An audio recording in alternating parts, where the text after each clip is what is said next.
My name is Gary Rutkowski, and today is June 17th, 2004. And today I'll be interviewing Stanley Rubin in Century City in Los Angeles, California. Okay, ready to go. We're going to start. The first thing we're going to start with is some background questions. And my first question is, what was your full name at birth? My full name at birth was Stanley Creamer Rubin. Part of the family pronounced Creamer as Kramer, so you could say that I'm almost Stanley Kramer Rubin. And it's spelled Creamer. Well, once again, the family divided. Creamer, you see, I got that middle name because it was my mother's maiden name. Okay. And some of the family, as I said, pronounced it Creamer, some pronounced it Kramer. Some of the family spelled it Creamer. That was my mother's part of the family. Some other members of her family spelled it Kramer. So the family was much divided. But in terms of you, then it would be the Creamer. Yes, and version. it was at birth Stanley Creamer Rubin. That shows on my birth certificate. Okay, and where were you born and when were you born? I was born in New York City, I think in the Bronx. That's where I lived anyway. When I became conscious of where I was, it was the Bronx. October 8th, 1917. And what was your father's name and what did he do for a living? My father's name was Michael Isaac Rubin. My father was a wholesale scrap metals dealer. You could call him a junk dealer. And your mother's name? My mother's name was Anne Creamer Rubin. And did she work? Not until my mother and father were divorced. Was it unusual to have divorced parents in those earlier days? No, even then it was not unusual. They didn't divorce until I was about 13, between 13 and 14 years old. And I was getting out of high school. It was still a blow, a serious blow to me internally. And you lived with your mother after that? Well, in a sense, yes. When they separated, when they broke up, I lived with my mother for a short amount of time. I had just gotten out of high school in January of 1933. And I lived with my mother for about 6 months or so, and then I came out to California alone to start UCLA in September of 1933. Where did you go to high school? DeWitt Clinton High in Upper Bronx, Marshallou Parkway, which was almost, it may well have been the last stop on the Jerome Avenue subway, which it was called a subway, but where I got onboarded at 167th Street, it was an elevated. It had come up out of the ground at about 141st Street, if I remember correctly, and become an elevated. So why did you decide to come to California and UCLA? I had been out here a couple of times before. My mother's parents had moved out to California, my grandparents. And my mother had taken me to visit them at least 2 or 3 times as I was growing up. And I had liked California, Southern California, Los Angeles specifically. I had liked it a lot. And I associated UCLA with Los Angeles. I tried to get into some of the Ivy League schools, but there were 2 factors. The major factor was expense. Couldn't afford them, really, basically. And since I had this strong desire to relocate to Los Angeles, I decided I would come to UCLA. And what did you study at UCLA? I was a political science major, but basically I was studying journalism because as soon as I matriculated at UCLA in September of '33, I checked the Daily Bruin office and went to work there as a freshman reporter. 4 years later, I wound up editing. 3 years later, sorry. In my senior year, 1936-37, I edited the Daily Bruin, and I wound up just a couple of years ago being elected to the so-called Daily Bruin Hall of Fame. Wow, that's great. Right. And did you, when you were a kid, were you aware of, did you read the newspapers and listen to the radio? Were you politically aware? That's a good question for me. I was very politically aware. I don't think you could grow up in the Bronx in the turmoil of the Depression, which I did, 30s, 31, 32, and be alive and not be politically aware. As a matter of fact, I was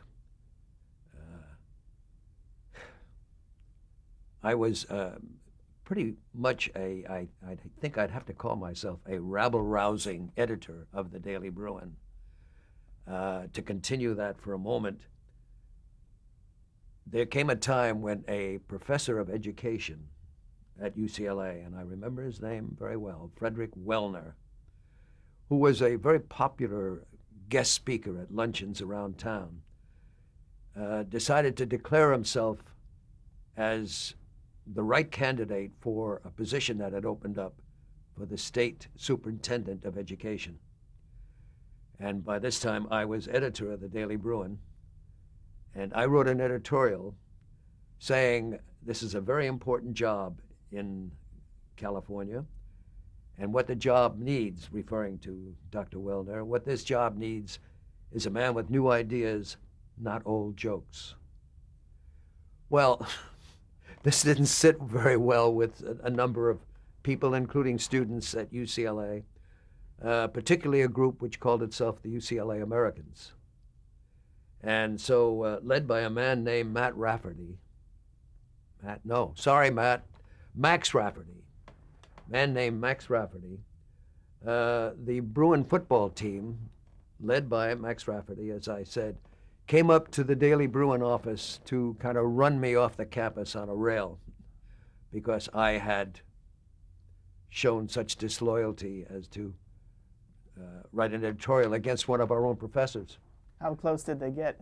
Well, I don't know how many of the Bruin staff agreed with my views or not. That's not the point. The point is whether they agreed with what I had written or not. They lined up in front of my office, right across the glass windows of the editor's office. And they said to Max Rafferty and the football team, you want to take Stanley Rubin out of here, you got to take each one of us first. That's good. That defeated Max Rafferty and the football team. They left and I stayed. One of the most ironic parts about this story is, by the way, Frederick Wellner did not get the job as state superintendent of education. But Max Rafferty, many years later, when Ronnie Reagan was governor of California, Max Rafferty got the job that he wanted for Frederick Wellner. Max Rafferty became state superintendent of education. There is such a wonderful irony in that I just had to tell you about it. That's great. So did you when did you graduate from UCLA? Well, I did not graduate from UCLA. So that's kind of an interesting question. My senior year was from September of 1936 to June of 1937. That same year, I had been appointed editor of the Daily Bruin. Now, editing the Daily Bruin was a major job. I was working on editorials and supervising all of the production of the Daily Bruin every day, that is 5 days a week. And that job would take me 5, 6, 7 hours a day. If I was going down to the shop that was printing the paper, it'd take me 8 or 9 hours a day. So I deliberately cut down on the normal number of units that I took at school. I would normally take, in previous years, I had taken 13, 14, 15 units per semester. By the way, they're now on the quarterly system, at that time, semester system. So came January to June of 1937, I was only taking about 8 units in order to leave myself time to do the job I wanted to do on the Daily Bruin. So at the time of graduation, by the way, I was elected to Phi Beta Kappa, which is the honorary scholastic society. I had very good grades, frankly.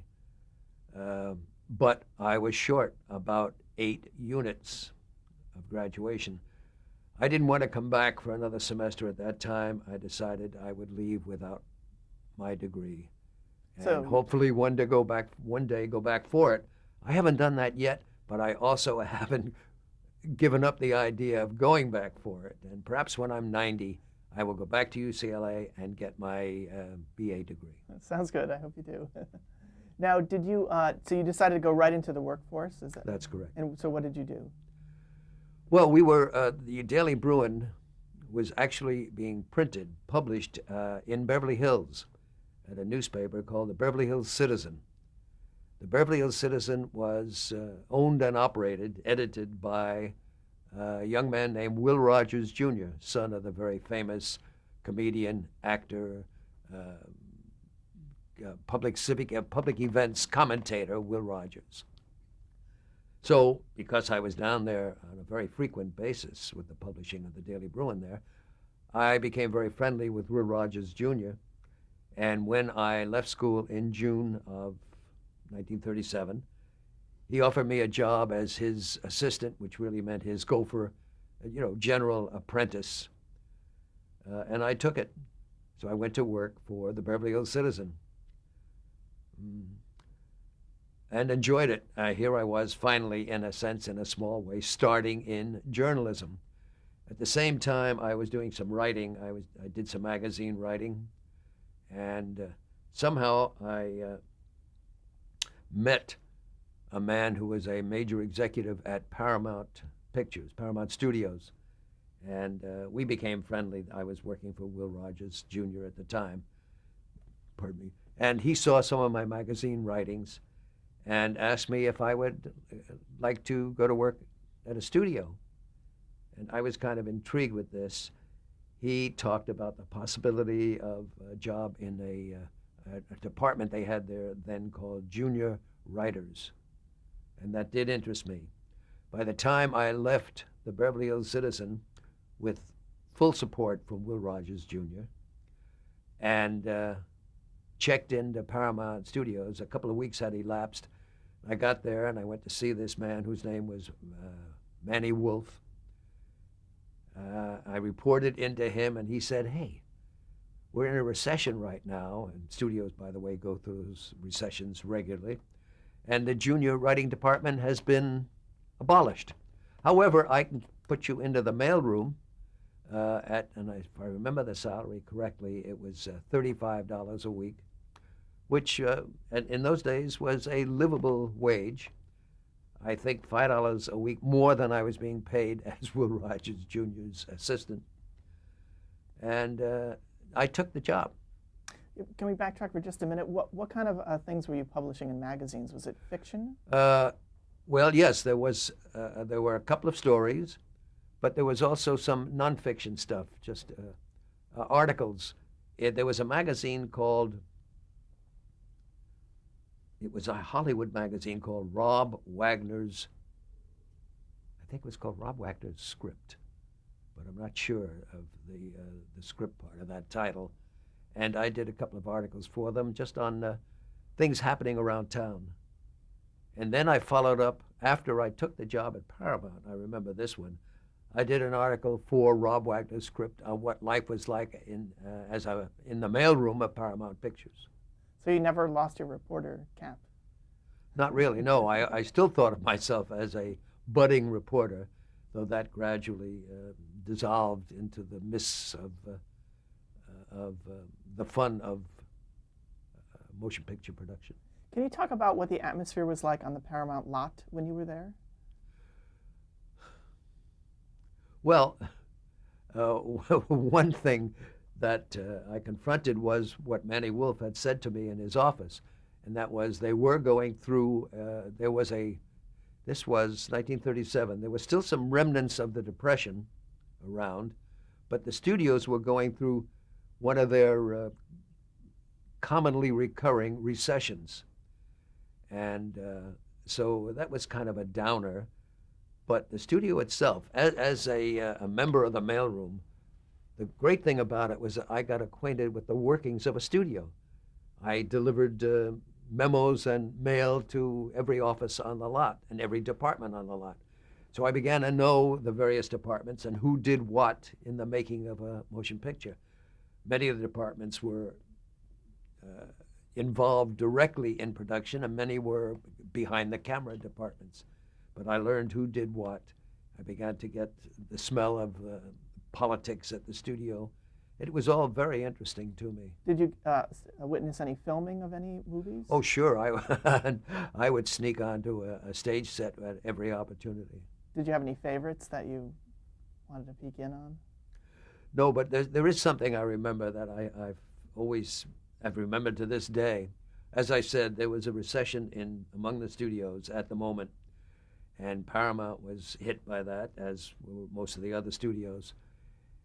And we were suddenly notified one day that there would be a big meeting in the main courtyard just inside the front gates of Paramount Studios, and that everybody was requested to appear in the courtyard, and they would be addressed by the two heads of the studio, one of whom was the West Coast head, I believe, and the other was the New York head.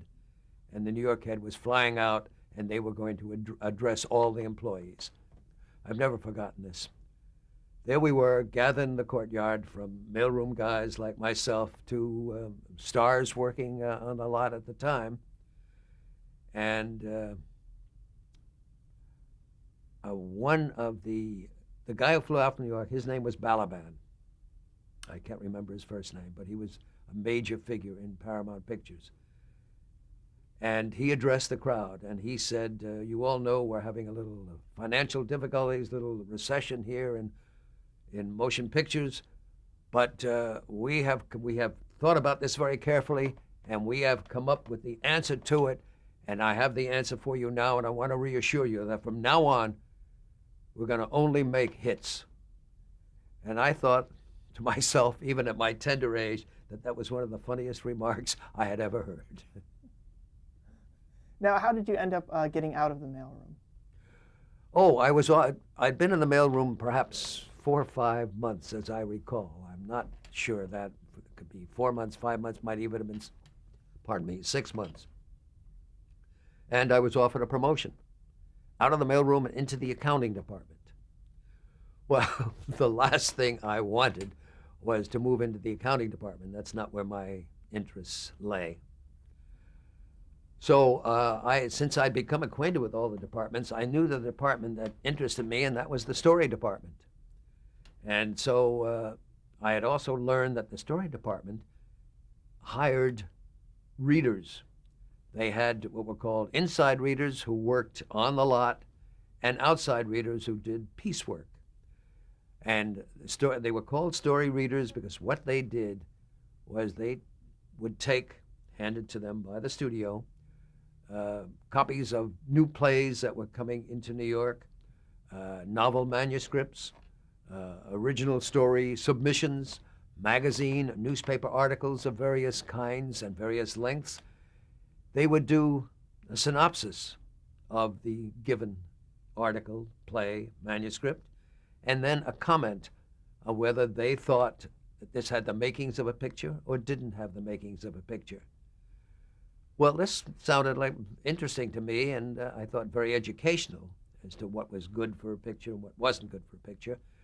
And I kind of talked myself into the graces of the head of the story department at Paramount, who was the same guy who'd gotten me the job, and he agreed that if I left the studio, not wanting to go into the accounting department, I would be hired as needed as what was called, as I said, an outside reader. By the way, story readers then, today they're called story analysts. Much better title, certainly much more dignified. So I left the studio and started doing outside reading.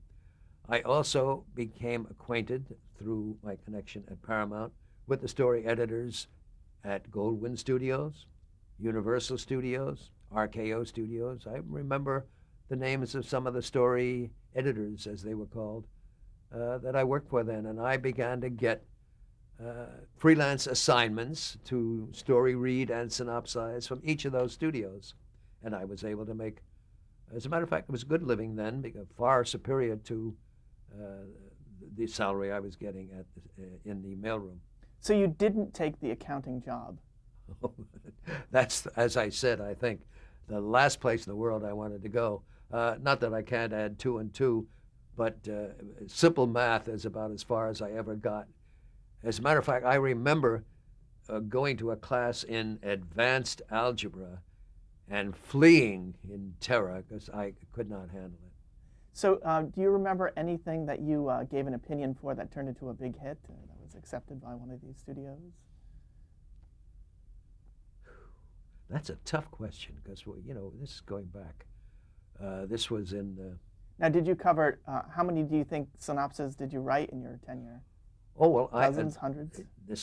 I had to do a certain amount of work in order to survive, and the length of time involved in any one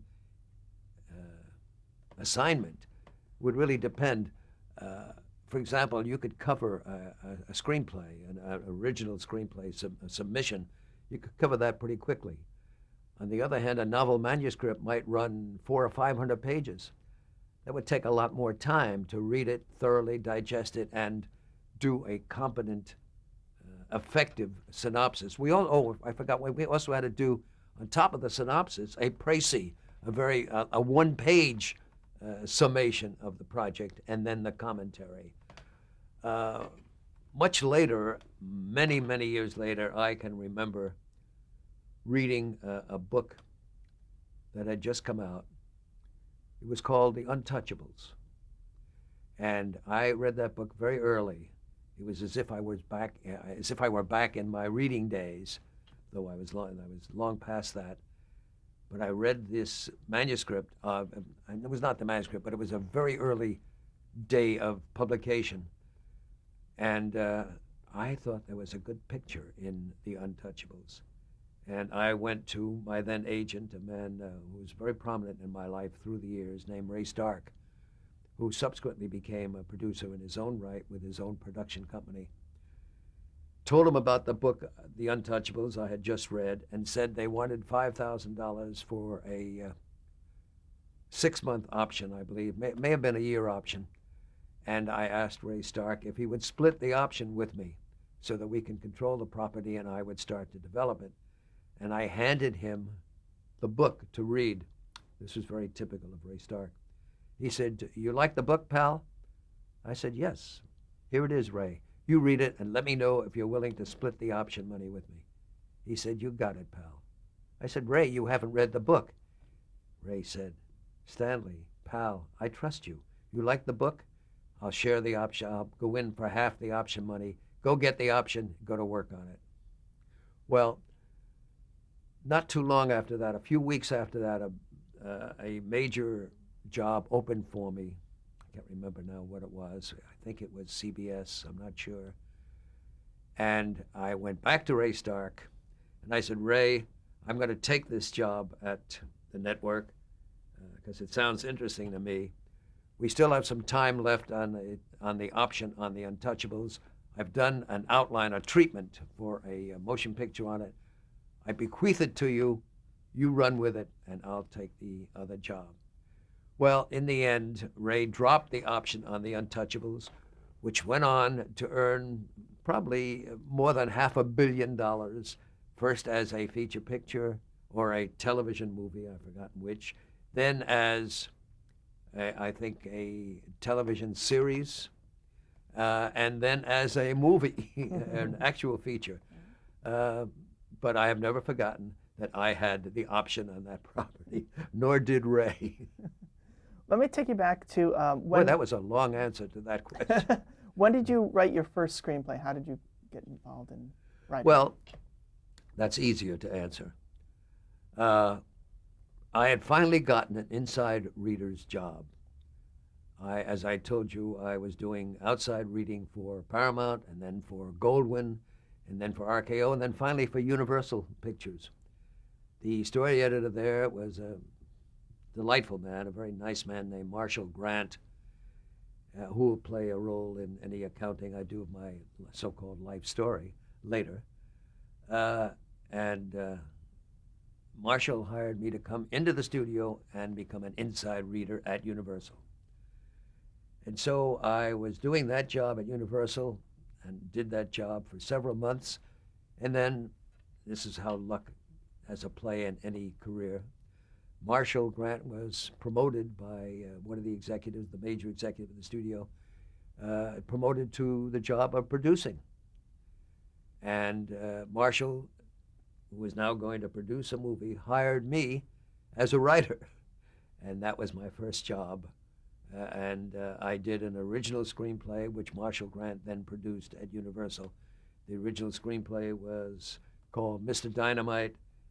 It starred a young girl whose name I cannot bring to mind at the moment, but it also starred an actor whom I thought was a very good actor named Lloyd Nolan, who was fairly prominent as a leading man at the time.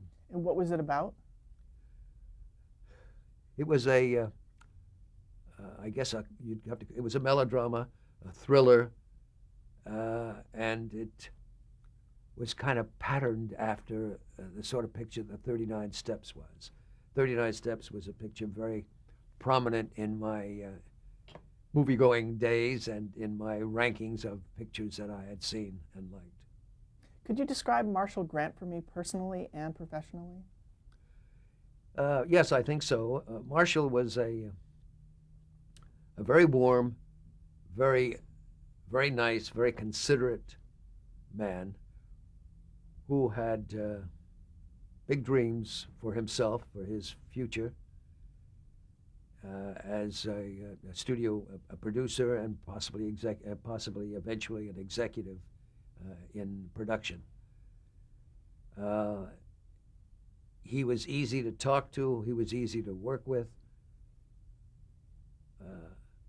He had connections at the studio through his hometown, which I think he had come out from Wisconsin. And the management of the studio was in the hands of some people from Wisconsin. So he had an inside track in that respect. He, for some reason, he liked the synopses that I did, the long synopses. He liked the commentaries I wrote, and that's what motivated him to. Also, I guess my price, which was very low. When he promoted me to a writer at Universal, and I worked on the original screenplay, Mr. Dynamite, my salary was $50 a week. That salary continued through the first 6 or 7 or 8 screenplays that I wrote, some alone, some solo, that is, many of them in collaboration with more senior writers, that is, more veteran writers. And all of the screenplays, either that I wrote alone or that I wrote in collaboration, were produced. So I had a succession of perhaps 6, 7, 8 screenplays in a row, all of which became pictures at Universal. Did you have a favorite among those? Yes, I did. There was one I wrote in collaboration. My collaborator had to be either Edmund Hartman or Roy Chancellor, because those were the 2 veteran writers I worked with mostly. It was a picture called San Francisco Docks, and it became a favorite of mine, mainly because I was very admiring of the actors in it, particularly an actor named Burgess Meredith, whom I regarded as an excellent actor, and also Barry Fitzgerald, whom I had a very high opinion of. Well, as a matter of fact, I brought in for your viewing later a picture of Burgess Meredith, a year or so before his death, reclining, lounging in the den of his home, and the wall behind him is covered with lobby cards or half sheets of pictures that he had done or starred in. And right next to him on the wall was a half sheet, which one sheet is a full-sized poster, like that. A lobby card is approximately like this, I guess a half sheet. I'm going to have to stop you here because we're at the end of the tape. We'll pick it up.